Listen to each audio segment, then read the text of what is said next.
Ayan, si Little Digong, nakakamiss tong Little Digong natin, no? Nanonood sila. Boyeng Rimulya, huwag ka nang mahiya. Yan ang matinding banat ni retired General Orlando De Leon. Bakit si dating sekretary punuan lang ang gawin mong state witness? Isali mo na raw si Bongbong Marcos.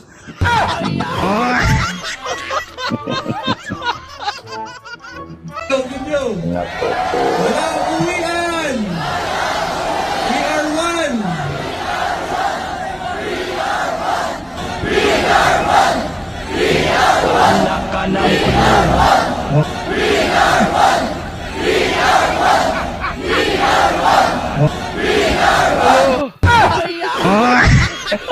Ayan.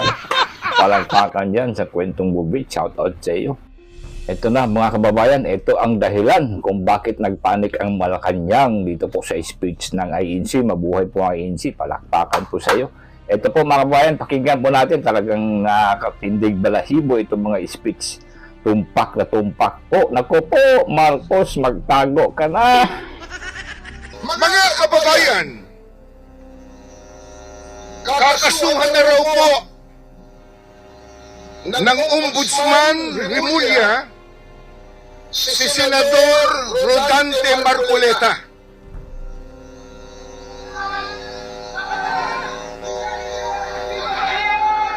Ikakaso daw po ay indirect bribery, plunder, mga kasong mabibigat, mga kasong magkukulong sa isang inosenteng tao.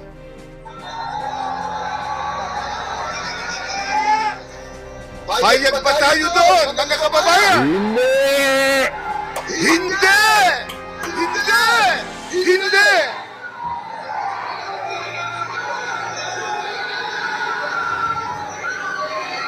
Meron pong napakalaking tanong. Bakit po si Marcoleta? Bakit ang nag-iimbestiga ang siyang kinakasuhan? Tama. Takot sila. Bakit ang naglalantad ng katotohanan ang siya nilang pinag-iinitan? Hindi po ba't ang Comelec mismo ang nag-absuelto kay Marcoleta sa isyong ito?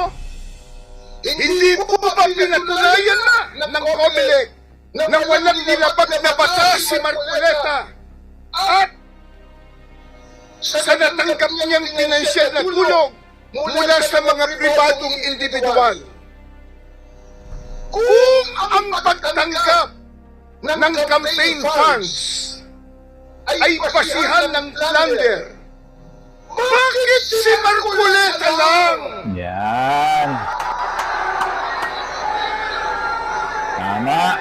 Dahil takot sila. At bakit hindi si former Speaker Martin Romualdez? Yeah! Nako, ano kaya ang siling ni Romualdez na narinig niya itong mga kamay? Siguradong nahulog sa upuan si Martin Romualdez. Ngayon. Yeah. Buwaya! Buwaya! Bakit hindi siya ang kasuhan ng plunder? Yayamang tila umamin na siya nang siya ay lumabas sa isang video at nagdawit pa sa ehekutibo sa naganap na napaka-anomalyang flood control projects. Tila inamin na niya. Nagdamay pa nga siya sa executive department. Nako, Marcos! Wala ka talaga kawala dito. Buwaya! Buwaya! Oh. Bakit po tila bailable ang naging kaso niya? Samantalang si Marcoleta, plunder agad! Nako. Nako. Antiquer, nakikinig ka ba? Mga kababayan, bakit hindi kasuhan ang ibang mga politikong sangkot Yan. sa pandarambong sa pondo ng DPWH? Katulad ni Irwin Tulfo. Kita Soto. Mga kawatan. Bakit hindi sila? Ang dinambong nilang pondo ng DPWH ginamit sa kampanya ng ilang senador ngayon na nasa mayurya. Tama. Alam nila kung sino sila. Kaya takot na sila po ay maimbestigahan. Boo! Buhaya. Takot na takot ang mga buhaya, mga kababayan, kay Marcoleta. Magdarambong. Oh. Dito, ano kaya ang feeling ni Bangan habang tinatanood mo ito?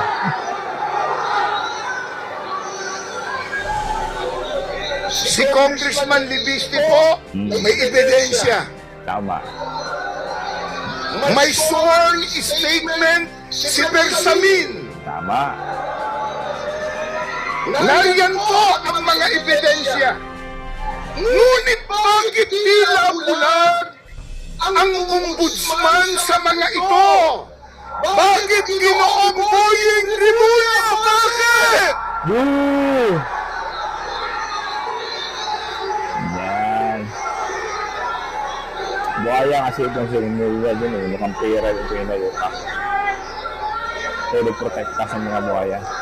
Kaya mga kaibigan at mga kababayan, simple lang ang ating tanong. Bakit si Marcoleta?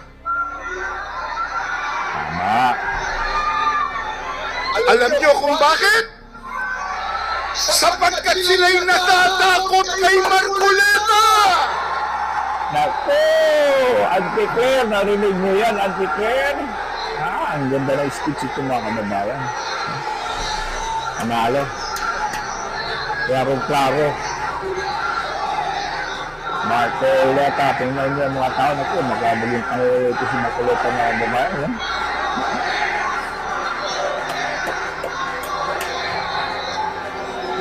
Yan. Natatakot po sila na igiit ni Marcoleta ang investigasyon sa pinakamalaking nakawan Naku! sa kasaysayan ng ating bansa, ang flood control scandal. Naku!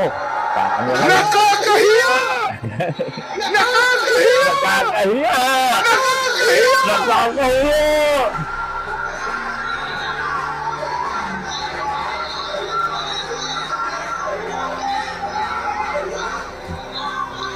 Ayaw po nilang lumabas ang katotohanan. Ayaw po nilang mapanagot ang mga mastermind.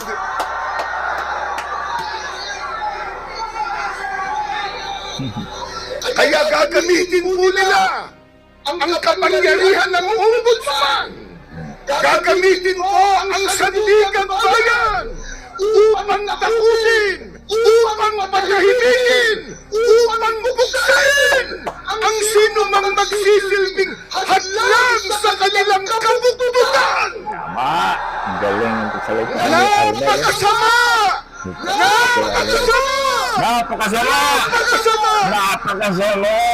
Biling!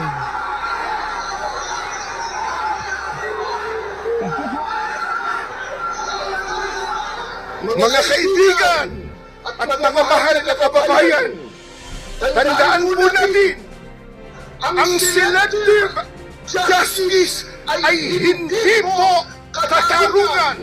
Ang selective justice ay injustice! Injustice! Galing! Yan! Mga nanginginig na ang pit ni mga nanginginig. Ito po ay isang kasangkapan sa pananakot upang pagtakpan nila ang katotohanan. Papayag ba kayo? Hindi!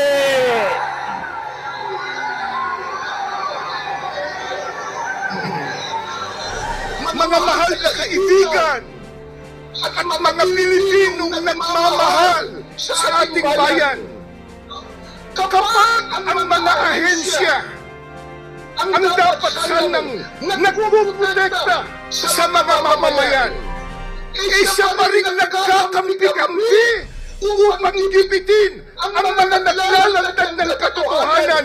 Saan tayo bubuluti ng mga mamamayan? Wala na tayong kakampi. Kawawa na yun. Malagang silent Hindi martial mo law. ba halatang halata? Halatang halata na ang ombudsman, Boo!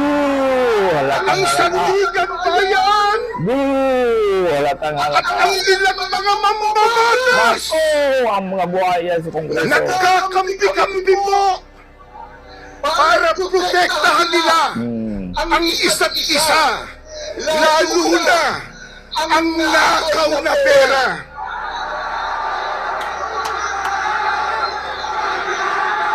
Magnanakaw.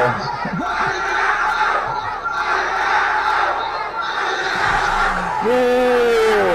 Mga buhaya, nanginginig na ngayon. Mga kumayan, ang tigil nito. Hindi lamang po nagkakampi-kampi para protektahan ang isa't isa upang hindi po matukoy ang utak ng korupsyon. Nako. Mastermind! Mastermind!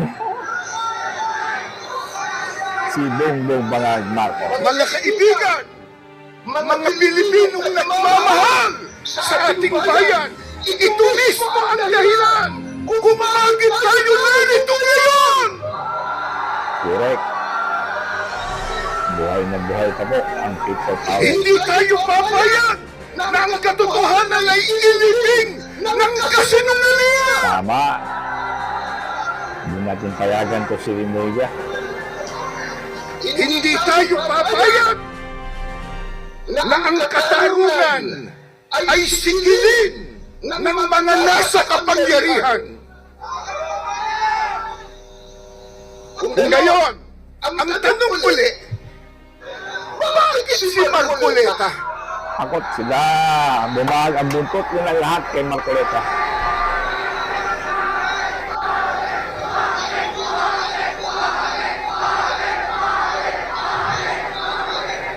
May karugtong yun eh. Bakit si Marcoleta? Eh sila ang mandaramon! Ako! Di! Parang sampay sa katotohanan ito kay Bongbong Bangag Marcos. Ako! Lalo na yung mga kawatan na congressman. Magnanakaw. Kaya si Marcoleta, si Senador Marcoleta, dapat ipagsanggalang ang mga kurakot ang dapat kasuhan. Tama. Sarap nakapunta dito sa rally mga mambayan. Ang mandarambong ang dapat ikulong. Tama. Ang mandarambong ang dapat ikulong.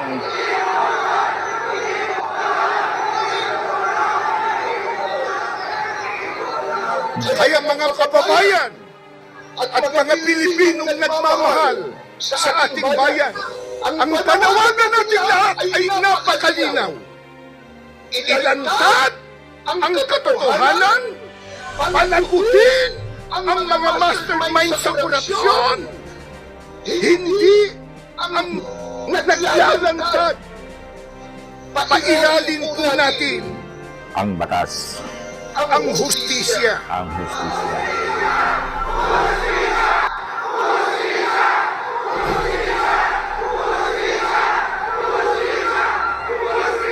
At din po ang napakagandang speech po ni Brother Arnel. At kami man dito po sa Mindanao ay galit na rin po dito sa mga balitang ginagawa ni Remulla. Harap-harapan po ang kanyang pagbaluktot ng batas para lang mapagtakpan ang kanilang mga kalokohan at siguradong hindi nila gusto na makasali si Marcoleta dyan sa impeachment ni VP Sara. Dahil isipin nyo mga kababayan, isa ito si Marcoleta na tinik sa mga bubo na senador dyan. Alam nila na palagi silang mababara dito ni Marcoleta. Kaya tinatiming nila na kailangan sa trial wala na si Marcoleta. At ang tanong, itutuloy kaya nila mga kababayan ang pag-aresto dito kay Marcoleta? Yan po ang abangan natin dahil hindi po natin papayagan yan at patuloy po natin isisigaw sa pagmumukha nitong Bongbong Bangag na sobra-sobra na ang inyong pag-abuso. Dapat ka nga makulong, ikaw number 1 makulong. At sabi naman ng isang retired officer dito na buying, isagad mo na. Gawin mo na ng state witness si Bongbong Bangag Marcos. Grabe kabuang ba? Pero alam natin na itong speech na ito, itong rally ng ANC, alam natin na muntik nang mahulog sila sa upuan nung narinig nila itong mga speech. Marami pa po ito mga kababayan, yung mga pahayag yan sa kahapon na nangyari dyan sa ANC rally. Matindi po ang mga nabibitawang mga salita laban sa mga kapal na mukha dyan. Ulit hanggang dito lang tayo mga kababayan. Mabuhay ang ANC, ang Race Coalition, ang lahat ng iba't ibang grupo na sumali po dyan kahapon na rally. At abangan po natin ang development dito kay Marcoleta. Dahil mukhang hindi po talaga katanggap-tanggap na ikukulong nila si Marcoleta. Wala pang bail. Naku, paano na tayo dyan mga kababayan? No? Isihin na lang nila ang kung ano-anong gustong gawin nila sa Senado dahil nasa kanila ang majority. Pero sa tingin ko, i-convict man nila sila si VP Sara dahil siguradong ibaba nila yung threshold ng conviction at along the way masupalpal sila dito sa Supreme Court naman dahil sigurado naman magbigay ng pahayag ang Korte Suprema dyan na unconstitutional ang mangyayaring ganyan na conviction na kayo-kayo lang, sa Bisaya pa nagbuot-buot. Ay nako, mabuhay na yung lahat mga kababayan. Thank you for watching. Pilipinas ko, mahal ang puso ko at buhay man sa iyo'y ibibigay. Tungkulin kong gagampanan na lagi kang paglingkuran.